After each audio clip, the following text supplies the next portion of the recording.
आज हम जयंत राष्ट्र कांवड़ यात्रा को लेकर आज बैठे हैं हम सभी। इस वर्ष जयंत राष्ट्र कांवड़ यात्रा 7 तारीख के दिन नए बस स्टेशन से निकलेंगी, जो रात्रि में ओमकारेश्वर विश्राम रहता है। ओमकारेश्वर से प्रातः अगले दिन 8 तारीख के दिन संतों के माध्यम से भगवा ध्वज दिखाकर ये यात्रा प्रारंभ होंगी। उससे पहले चूँकि खंडवा में स्थित जो महादेवगढ़ प्राचीन भोलेनाथ का एक विराट स्वरूप के रूप में महादेवगढ़ मंदिर ने एक निर्णय लिया है कि 1.25 लाख हनुमान चालीसा से अधिक पाठ करेंगे। तो विचार आया कि जयंत राष्ट्र कांवड़ यात्रा के जो कांवड़िए हैं वो क्यों ना इसमें अपनी भागीदारी दें।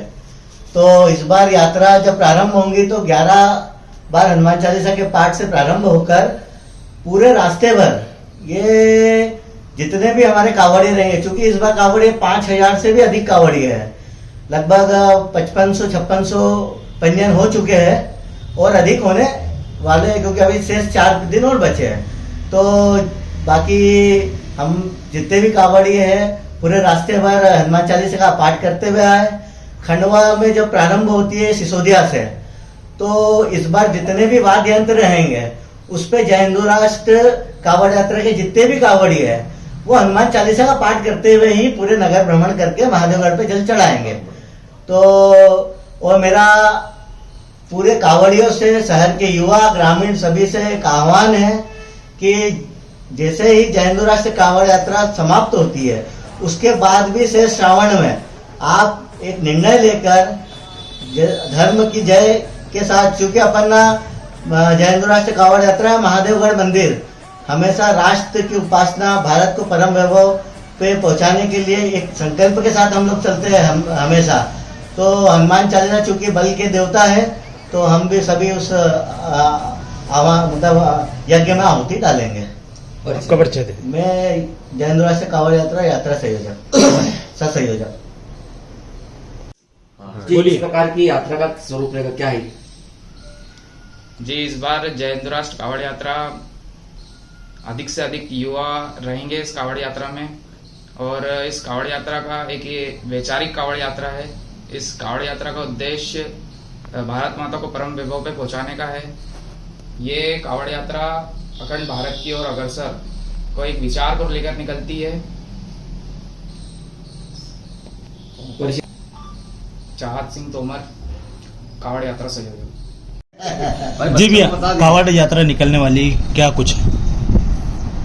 वर्षों से राष्ट्र निर्माण को लेकर, भारत की आध्यात्म शक्ति को लेकर जो हमारी जय हिंदू राष्ट्र कांवड़ यात्रा निकलती है, इस बार बड़े हर्ष का विषय है। ये पूरे देश में जेनजी के माध्यम से विध्वंस को दिखाया जा रहा है। तो ऐसा नहीं है कि जेनजी विध्वंस की ओर चलता है। तो हमने हमारी कांवड़ यात्रा में एक अलेख संदेश देते हुए आज का युवा हमारा जो जैन जी है, प्यारा बेटा या चाहत बेटा है, विशाल बेटा है, संकेत बेटा है, तो इनको हमने चाहत जी को इस यात्रा का संयोजक बनाया है।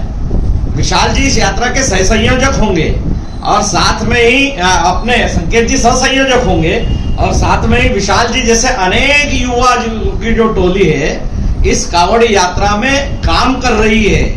राष्ट्र निर्माण के लिए आध्यात्म की ओर भी युवाओं के कदम बढ़े, विध्वंस के लिए नहीं, निर्माण के लिए भी बढ़े। इसलिए इस बार हमारी इस कांवड़ यात्रा में 60-70% से अधिक कांवड़िए जो है वो युवा होंगे, जो पूरे देश में एक संदेश देंगे कि राष्ट्र का युवा राष्ट्र निर्माण के लिए भी कदम से कदम मिलाकर 80 किलोमीटर 90 किलोमीटर राष्ट्र निर्माण के लिए मां नर्मदा का पावन जल लेके अपने इष्ट को चढ़ाता है और उससे इस राष्ट्र की अखंडता की कामना करता है।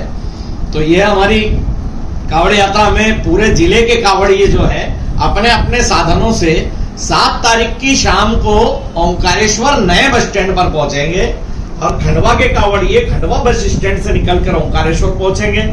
इस बार तो शायद 8 तारीख को सुबह जो यात्रा प्रारंभ, चूंकि मैं यहाँ महादेवगढ़ में अनुष्ठान में मुख्य यजमान नहीं जा पाऊंगा, हमारे और जो भी योग्य कार्यकर्ता है वो ओंकारेश्वर से कावड़ को 8 तारीख को संतों के साथ हनुमान चालीसा पाठ कर भगवा ध्वज दिखाकर यात्रा प्रारंभ करेंगे। और बड़ा विषय है कि ये पूरी जो यात्रा है, इस यात्रा में भी कावड़िए जो डीजे वगैरह वाद्य यंत्र रहेंगे उसमें हनुमान चालीसा का पाठ होगा। और जैसा अभी हमारे संकेत जी ने, चाहत जी ने, विशाल जी ने बताया कि नगर भ्रमण जो होगा कावड़ियों का, तो नगर भ्रमण में भी वाद्य यंत्रों पे सिर्फ हनुमान चालीसा चलेगी। तो हनुमान चालीसा चलेगी। 5000 कावड़िए जब हनुमान चालीसा करेंगे तो यह मां नर्मदा का पावन जल लेके ये संख्या भी लाखों में पहुंचेगी। मंदिर का जो एक संकल्प है 5 लाख का, वो एक अलग है। और बाकी शेष कावड़ियों को भी ये संदेश हम देना चाहते हैं कि कावड़ यात्रा के पहले या कावड़ यात्रा के बाद में जो कावड़िया गया है, वह भी महादेवगढ़ पे अपनी श्री हनुमत शक्ति जागरण महाअनुष्ठान जो है महाकुंभ बन गया है। इस कुंभ में अपनी डुबकी लगाए, अपनी आहुति डाले।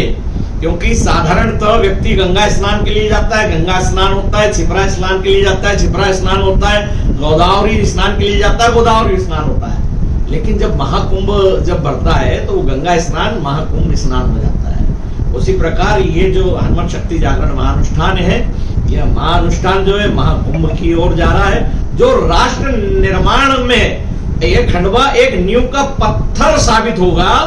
और एक जो संदेश पूरे देश में जा रहा है, दिया जा रहा है अभी, नशा मुक्ति, नशा मुक्ति, नशा मुक्ति। तो नशा मुक्ति कैसे करवाएंगे? तो आप आइए महादेवगढ़ पे देखिए, छोटे छोटे बच्चे गांव ग्रामीणों से आज ही 60-70 बच्चे आसपास के बमन गांव इधर गांव के आए और हनुमान चालीसा का पाठ करके गए। जब आप बच्चे अपनी पढ़ाई के साथ आध्यात्म से, धर्म और संस्कृति से जुड़ेंगे तो वह आने वाली पीढ़ी सीधे सीधे जो है व्यसन मुक्त भी होगी, धर्म युक्त होगी, भ्रष्टाचार मिटेगा, देश मजबूत होगा। यही हमारा उद्देश्य है। भारत माता की जय। इस बार क्या होगा कावड़ यात्रा में, नया क्या रहेगा? शहर भ्रमण निकले, शहर भ्रमण से मैंने तो आपको बताया ना कि नगर भ्रमण में हनुमान चालीसा के पाठ होंगे। तो जब हनुमान चालीसा के पाठ ही मुख्य हो गए तो उसमें तो शेष आने की कोई आवश्यकता कुछ बचता ही नहीं। उसमें पूरे नगर में हनुमान चालीसा का पाठ करते हुए कावड़िए निकलेंगे और हनुमान जी को अपना जल अर्पित करेंगे। साधु संत भी आ रहे हैं बाहर से भी। साधु संतों को भैया हमारे यहाँ तो हर व्यक्ति को हम संत ही बनाने पे लगे हुए हैं महादेवगढ़ में। तो हमारे संत, अनेक संत रहेंगे उसमें। और हमने आग्रह किया है कुछ हमारे जो संत हैं उनको, वो तो ओंकारेश्वर में रहेंगे और देखेंगे समय पर अगर ऐसा लगा तो उनको खंडवा भी बुलाएंगे।